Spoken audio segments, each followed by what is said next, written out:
What's up guys, welcome back to another video. Now it's been about 10 months since I built my last Stranger Things mock, and that's honestly because the hype for that show kinda died down for me, because it's now been almost 3 years since the last season. But recently, a few weeks ago, the posters for Stranger Things Season 4 came out, which by the way looks super cool, and the best part about that is that the release dates came with it. Now, the release dates not only tell us that the season is coming out in less than 3 months, which is just crazy to think because we've been waiting for almost 3 years, but it also shows that the season will be coming out in 2 volumes. Now, let me know how you guys feel about that in the comments, but I'm personally very happy because it means we'll be getting more Stranger Things content in one season, spread out over more time, which means that the gap for the next season will ultimately possibly be shorter, hopefully. Now, yeah, I built that in Lego, and I'm super proud of how it turned out. I think it was a really fun project to make. You can check out the picture on screen right now and also on Instagram, link in the description. But that's not what this video is about. What this video is about is the fact that when the posters came out, the hype for the show kind of came back to me, and so that inspired me to want to build a Stranger Things mock. Now, if you've been watching this channel for a long time, back in June of 2020, when we were all stuck at home in quarantine, I built Mike's basement from season 1, which is one of the most iconic places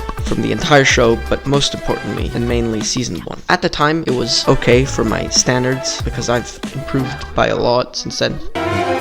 But my main issue with it was that the video was way too long. The video was like 13 minutes, which is totally unnecessary for a mock of that scale. I believe it was like a 16 by 24 or 16 by 32 studs mock, and that should be like a 3 to 4, maximum 5-minute video. But in terms of the mock, my main issue was the fact that the floor was not tiled, so it looked a lot messier, and instead of looking messy, it looked like a mess. And yes, there's a difference between those two things. And another main issue for me was the color scheme, because I got the colors of the walls and the floor completely wrong. So those are the two main things I'd like to correct with this one, along with applying some of my newer, hopefully acquired building skills that I've gained over the past couple of years. Now, after, I'd say, close to a week of building, this is what I came up with. Sorry guys, just Editor Z cutting in here to tell you that you might want to stick around till the end of the video, because what I didn't tell you is that I will be submitting this project to LEGO Ideas.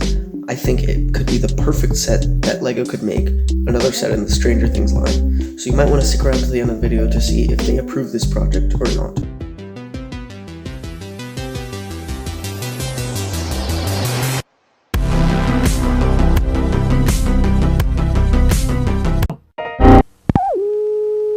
And finally, here is Mike's basement. Now let's break it down. Overall, you can see that the main color scheme I went for is nougat for the floor, dark tan for the bottom section of the walls, and sand green for the main part of the walls, as well as tan walls towards the left side. Now let's get more specific. On the left, starting there, we have a toilet, and in the toilet we have a mirror, we have a toilet, and we have a simple washing machine, and the floor is a simple checkered pattern in black and white. Now right outside the door we have a painting, a stack of drawers, some boxes and some newspapers, and next to that we have the stairs which lead up to the ground floor. Now next to the stairs we have the phone on a little table, and we have a potted plant, and right behind the stairs we have the tool area where there is a small tool table with some tools and some donuts, and there's also a tool rack with lots of different tools. Next to that we have a clock. Then moving on to the right, we have another stack of drawers, we have a lamp, we have the TV with a remote on a simple table, and we have a smaller table with some papers and some soda. And all over the walls are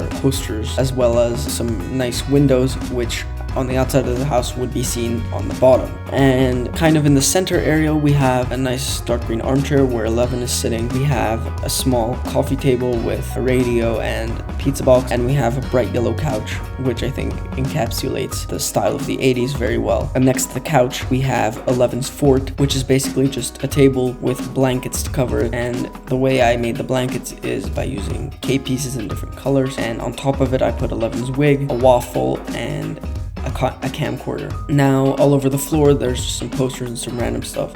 All of this adds to the effect that the basement is very messy. And at the very center we have the main attraction, which is the boys playing D&D. We have a nice round table with a board of the game that has a lamp, a few game figures, and the rule book. And around the table in a variety of different chairs we have Will with a flashlight, Dustin with a piece of the game, Lucas with his slingshot, and Mike with a walkie-talkie. But now that I've shown you guys the mock, by the way, I'm really proud of, I accomplished my main 2 objectives, which were to tile the floor and to get an actually decent looking color scheme. It's time to submit this to LEGO Ideas and see what they think. So I'm on the LEGO Ideas website, and it seems that because of a current third-party overlap, they are not allowing any submissions from the Stranger Things intellectual property, and that was the first step because I have to say that it's based on an existing intellectual property. So what I think I'm gonna do is, now that I know that this can't be made as a set, I'm still gonna submit it instead as an original idea and then see how many supporters it gets, because maybe, just maybe, if they approve it and on the off chance that it does get to 10,000, then maybe they'll be swayed. I don't know, it's just a cool experiment, so let's try that. Okay, so I've just filled in the details section with the title, description, the 10 pictures, some tags, and a thank you message. So I'll save the draft, and now I'm going to go to the preview section. So this is what it would look like with the pictures, description, tags. So now I'm going to confirm. So I'm recording this on a Sunday, so I should get the news sometime this week on if they allow it or not, but I will update you guys in a couple of days when the results come in. So yeah, it's been a few days and LEGO Ideas returned my submission as expected for 2 reasons actually. The first one was the obvious one, which is that it's part of an intellectual property that I failed to mention on purpose. And the second reason is that apparently one or more of the images have been determined to be of low quality, which comes as a surprise to me as I was fairly happy with those pictures, but I did expect the idea to be returned for submission. However, I am very happy with how this mock turned out. I hope you guys like it too. I think it's definitely a vast improvement from the last attempt. Here's a picture of the 2 of them side by side, and I'm very happy with how this video turned out. So if you enjoyed the video as well, if there's any part of it you like, make sure you leave a like and consider subscribing because it helps me out a lot. And thank you so much for watching. I'll see you in the next one.